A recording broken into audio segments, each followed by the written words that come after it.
Afternoon Ghana, it's 12 o'clock. Time to reach for mobile water. Mobile water, unique in every way.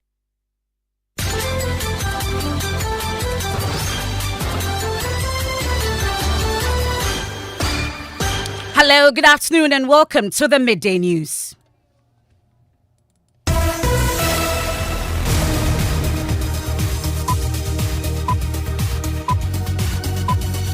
The news is live on Joy 99.7 FM here in Accra. Kumasi, we are on Love 99.5 FM affiliates across Ghana's 16 regions. We are on Radio Somale in Wa, Radio Keta, Jubilee Radio in Keta. We are on Bwipe FM in Bwipe, live on X Spaces. We are on Facebook. The Midday News is supported by Petrol Sol, your clean fuel in full quantity. Petrol Sol is always a delightful experience. In this edition, we take 20 cedi each, and you are paying whether 350. Let's say the two custom barriers making 700, and you are paying 700 to the let's say the custom people. How much are you going to gain? This afternoon, Ghana Union of Traders Association calls for total overhaul of tax system for imported goods following revelations in the latest Joy News documentary, Porous Borders, which uncovered how customs officials take as low as 20 cedis in bribes to allow traders to transport smuggled goods from neighboring countries into Ghana. The customs officer that we say they are taking bribe is an angel for us, because the tax payment is very expensive and compliance is affected, and we need solution. Also, Ghana's school feeding program struggling to run smoothly as Auditor General reviews delayed payments by the District Assembly's Common Fund are significantly affecting its operations and the livelihoods of the caterers involved. We have details as over 62% of funds appropriated to the program in 2021 have still not been paid by the administrator of the District Assembly's Common Fund. We have details of that also this afternoon. Former Deputy Minister Kwesi Kwarteng criticism of government's reckless spending wins rare praise from the opposition NDC. As a party, we share the sentiments by the Honourable Member of Parliament, Honourable Kwesi Kwarteng, even though he belongs to the New Patriotic Party government. So the NDC already shares this. But will the Baumia campaign seeking a re-election in December admit to the wrongs in the current administration? Okay, so for me, it's not an issue of what you have done right and what you haven't done right. It is an issue of what have you been doing to make sure that you lay the foundation to implement these changes that we need to implement. You can't just get up and work on changes. You must build the foundation. We have the very latest also from the ongoing Olympics 2024, and then Minority Leader Kaisala Tuforsen projects NDC's dominance in upcoming parliament as he says he does not foresee a hung legislature. I see clearly December 7th, 2024, winning a good majority. NDC.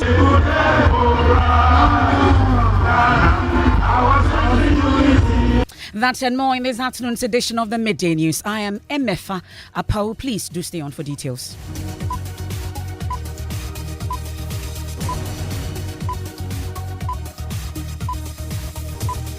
Many thanks for your company. This is your home of independent, fearless and credible journalism.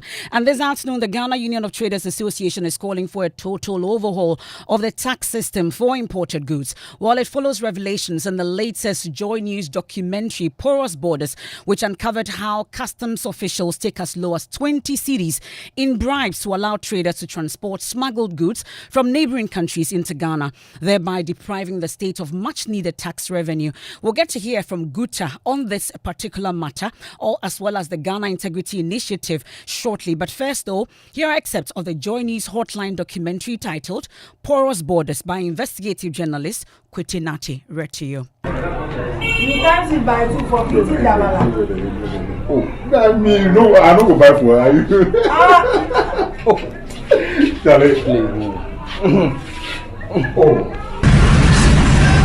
We have driven through several checkpoints with these goods without tax stamp from Apawu through to Dabala to Segakope without being flagged.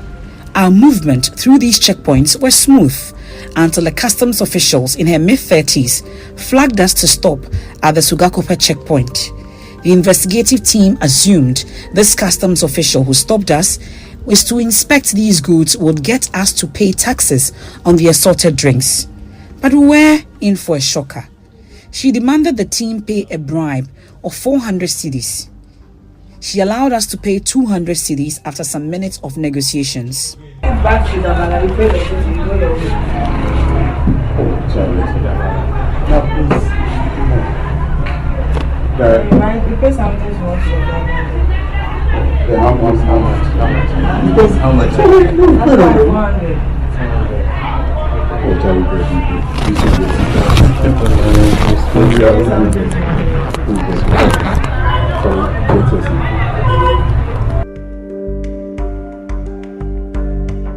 This was no different at Ghana's border in Western Region, Elubo.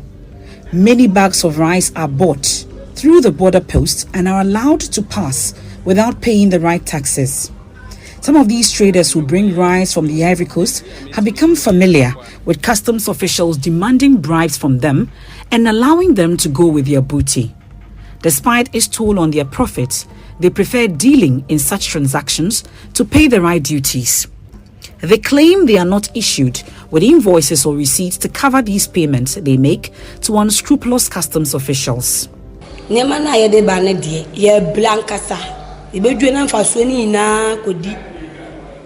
for instance.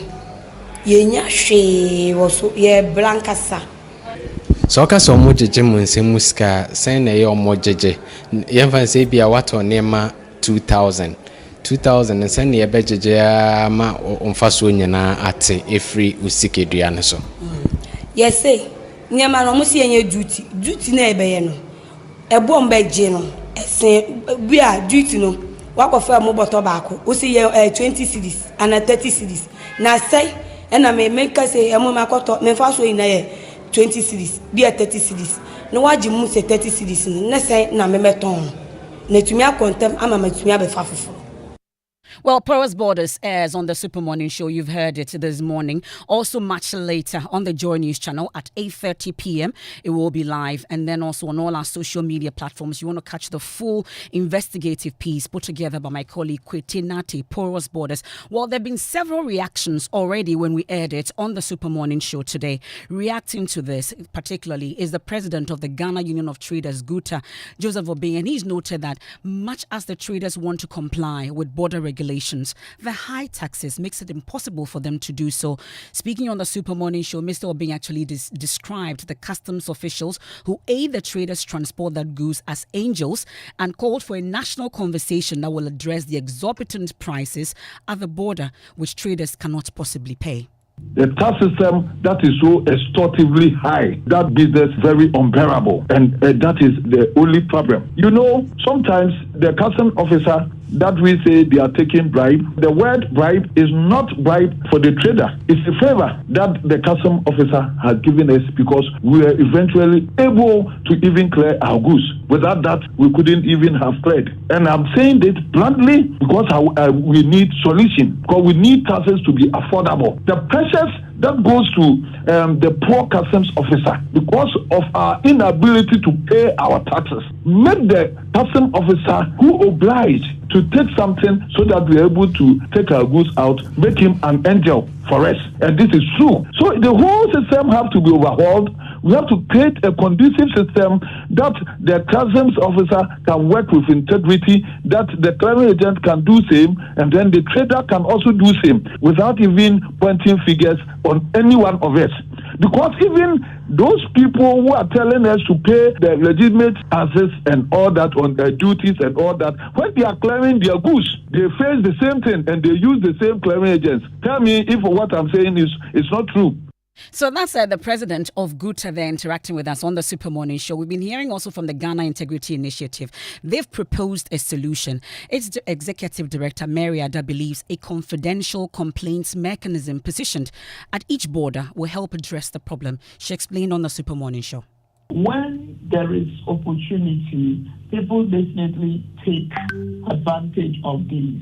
Also, when people know that issues around deterrence and enforcement of the codes of conduct are not effectively done, then they will do this with impunity. And so our proposal is that one, let's institutionalize complaint mechanism that is confidential, that is very proactive and also available and accessible across all the regions of this country, so that when people have issues and they know that this mechanism is trusted, it is confidential, and they will make their complaints and get resolution to them timeously, then quickly they will do so. So we have proposed a toll-free line that we use for our ALAC, the Advocacy and Legal Advice Center, to the Customs Division. We've also done some work around training and integrity with the Customs Division itself. And we believe that the only thing that will get people to trust the system is when we know that those who are engaging in these behaviors, they will know that when they try, they will be caught. And when they are caught, they will be sanctioned heavily. And so if we are successful with this, we will see a lot of changes. Well, that's Executive Director of the Ghana Integrity Initiative, Mary Ada there. Thankfully, we've been joined on the phone by the ranking member on the Trade and Industry Committee of Parliament. He's also MP for Bole Bamboy. Mr. Yusuf Suleimana, we're grateful for your time here on the Midday News, for joining us via Zoom on a day that you're celebrating your birthday. But indeed, my colleague Kwete Nati has brought this to the fore.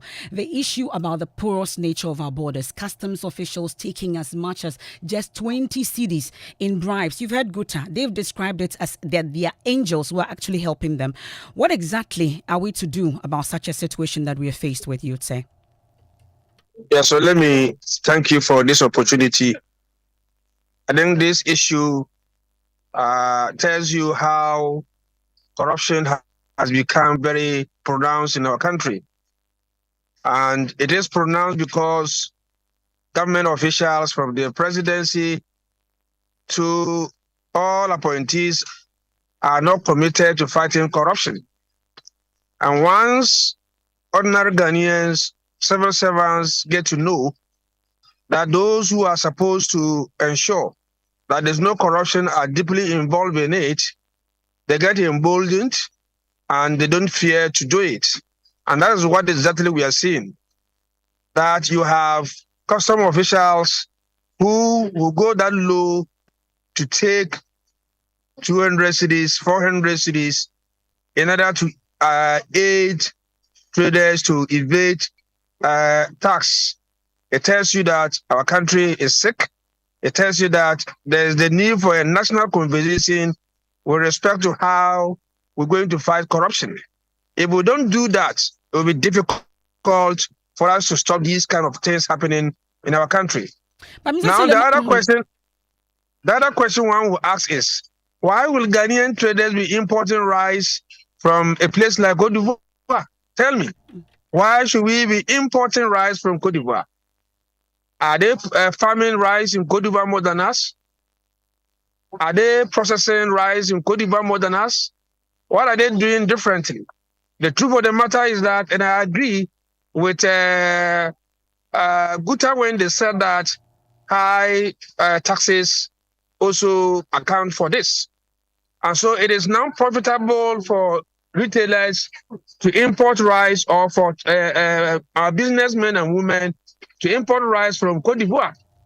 And that even if they are allowed to pay some token, it will still be profitable than those who import through our borders. But that doesn't make it right. Mr. Suleimana, it doesn't make it right. And listening to Guta say that indeed these customs officials and the bribes they take from them, they actually describe them as angels. What systems then do you propose that we put in place? You are a ranking member of a key committee in Parliament, such as Trade and Industry. What exactly would you say should be done? So first of all, we all agree that our borders are porous. And I'm saying that once our borders are porous and the people there get to know that government officials are corrupt, they get emboldened to also do the same. And so the national conversation as to how to deal with corruption is what we have to look at first and foremost. And I'm also saying that in a situation where you have you have retailers who are importing rice from Cote d'Ivoire and other places, we need to also find out what is it that we are doing.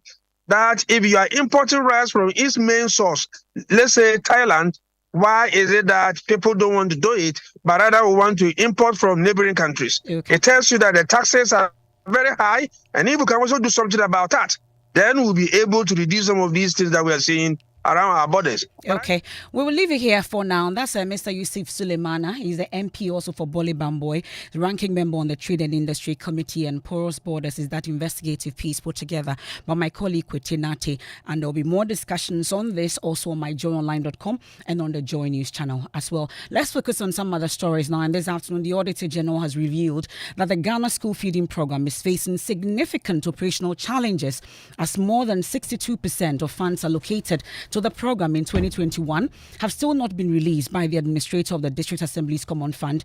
In its 2023 report on the management and utilization of the District Assembly Common Fund, the Auditor General says the situation is also affecting the livelihoods of the caterers involved. My colleague Blessed Soga joins me in studio with more on this particular issue. So tell us about the amount in arrears.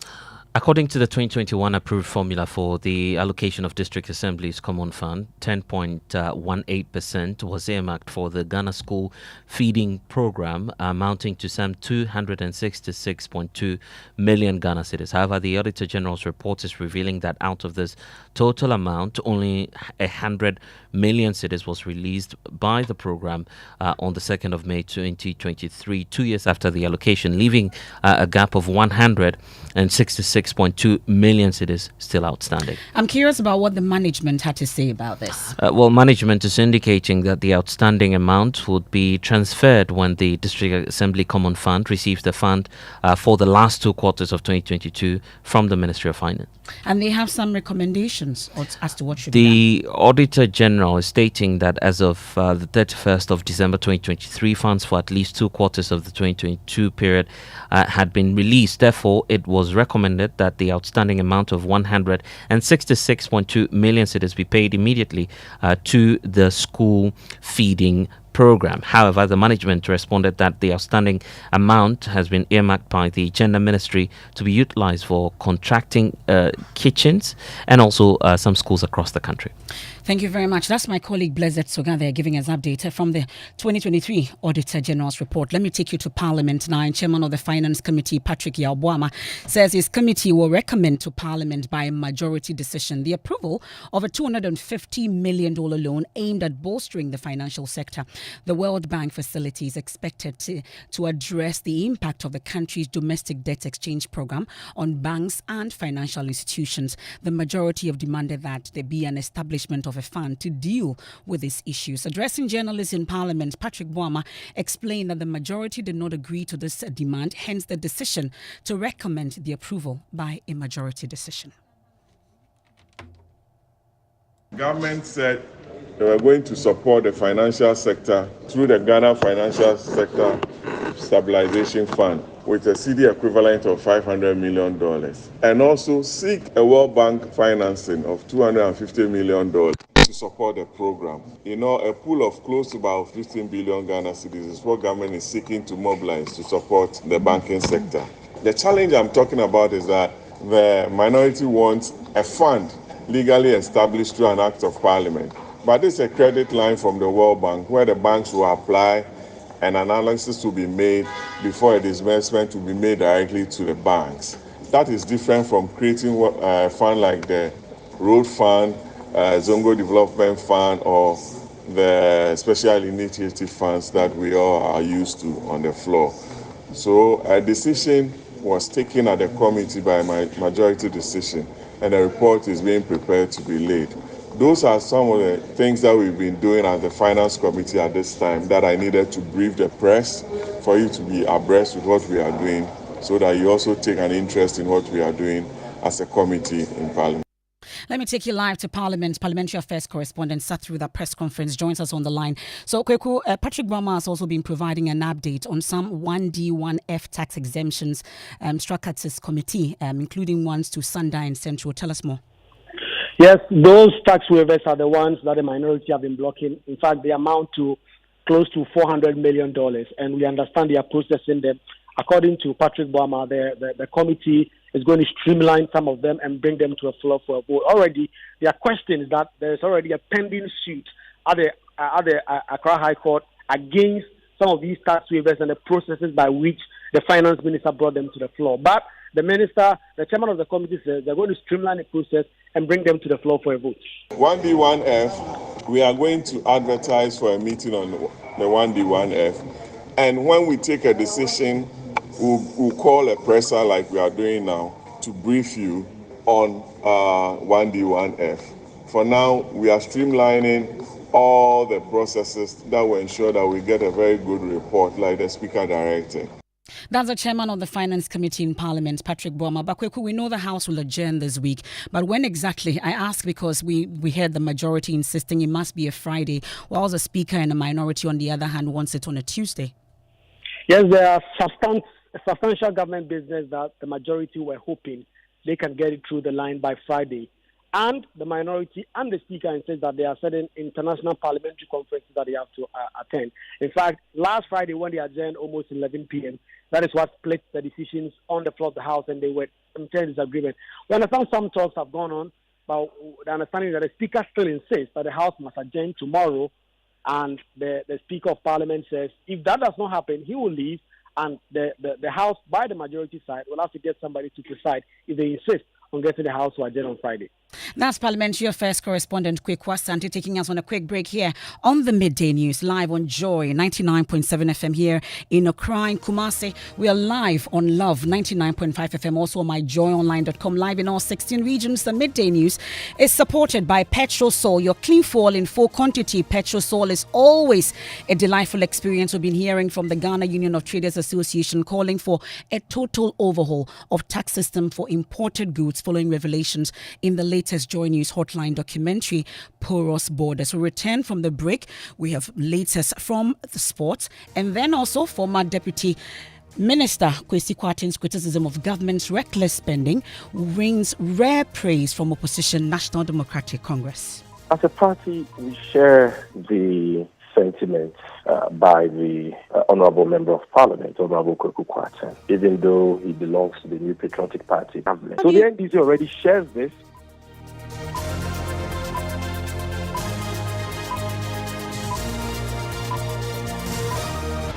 This is what the Olympics is all about. Get closer to split-second wins. Closer to history in the making. Closer to your champions. The greatest athletic achievements of all time. Get DSTV to get closer to the 2024 Paris Olympic Games from 26 July to 11 August with 9 dedicated channels for the best coverage of every medal and every podium moment. On Supersport on DSTV, your home of entertainment.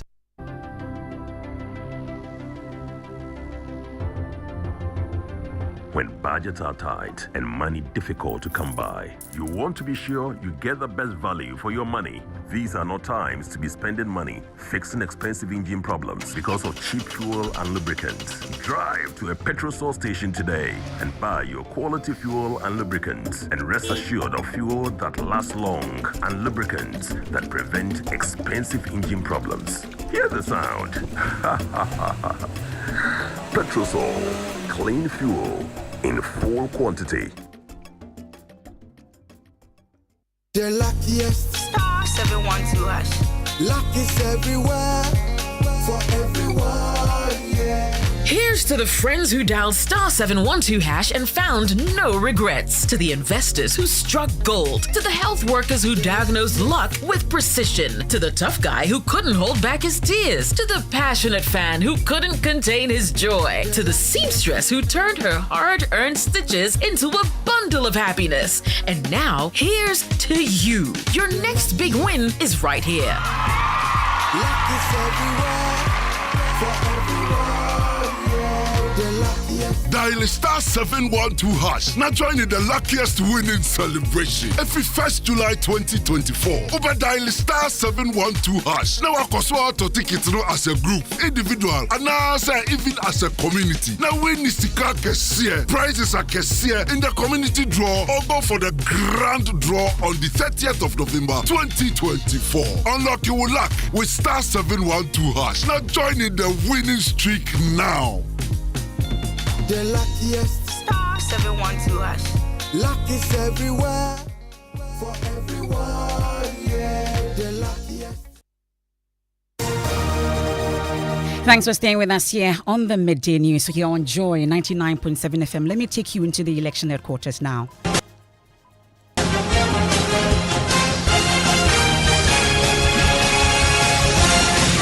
And your election headquarters is made possible by Petrosol, Clean Fuel in full quantity. The Chartered Institute of Management Accountants, SIMA, and AICPA together as the Association of International Certified Professional Accountants, Chopbox Technologies, a convenience service, and Youth Bridge Foundation, bridging the gap for positive youth development. Now, this afternoon, former Deputy Finance Minister Kwesi Kwarteng's bold criticism of reckless spending and economic mismanagement by successive governments, including the current administration, has drawn praise from political observers, including the NDC. Mr. Kwarteng, in the rare write-up titled "To Break the Eight, We Must First Break the Norm," urged his party to move away from reducing election campaigns to bitter struggles between competitors seeking power for the wrong reasons. He emphasized the need for better economic management as well. Well, you can hear him in this particular explanation on the Super Morning Show this morning. Only calling my colleague politicians, not necessarily NPP, that we must change course. When I say the corrupt public procurement regime we inherited, it tells you immediately that I'm not saying that we started the problem. I'm only saying that the entire public procurement regime has been corrupt. Maybe it was too strong as word. Maybe with hindsight I would have used another word. But all I'm trying to do is to say that the irregularities in there, they lead to wastage. They lead to the big expenditure that drive us to borrow. So if you want to take out that word, it's okay. But I'm calling attention to the fact that we need to overhaul our public procurement regime. And again, I will be happy because I believe that NPP is the best party that can fix this country. I will be happy if my party would boldly take this up and say, this is where we draw the line. And that's Kweku Kwarteng there speaking on the Super Morning Show. We've been hearing from the communications officer of the NDC praising Mr. Kwarteng's honesty. Yeah, as a party, we share the sentiments by the Honorable Member of Parliament, Honorable Kweku Kwarteng, even though he belongs to the New Patriotic Party. We agree with the concern he has expressed that governments must ensure that the norm or the phenomenon of engaging in reckless election-related expenditures in election years, which throws the economy, off balance, must be stopped.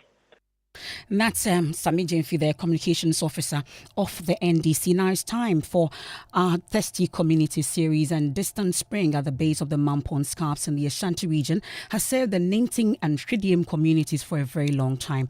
Before the first light of dawn each morning, the pupils of Shridium, MA and Ninting RC basic schools embark on a rather difficult journey, trekking miles, battling weariness and sacrificing precious sleep, all to assess the ground for water. Clinton Yeboah has more. Waking at dawn, basic school pupils of Shridium MA Basic School begin their day hours before most of their peers. At 4 a.m., they begin a vigorous exercise not to steady, but to scoop water from a distant spring at the base of the Mampon Scarp, while the far-reaching access to water repels teachers from staying in the Shridium community. Head teacher of Shridium MA Basic School, Ajuman Kwame, narrates how the tiredness impacts students' schoolwork. That they come to school already tired because they didn't have enough rest, so teaching and learning affects the assimilation, or they decide not to come at all. Teachers in this school do not live in this community. Flowing quietly through a natural exit point, the groundwater beneath the scarps at Shridium emerges from the aquifer, flowing onto the top to become surface water. Kwame Inti was seen washing from the same spot of the running water. He says the journey to the place is too far, and like many others, he cannot fetch and wash at home at a vigorous context in queues to get water.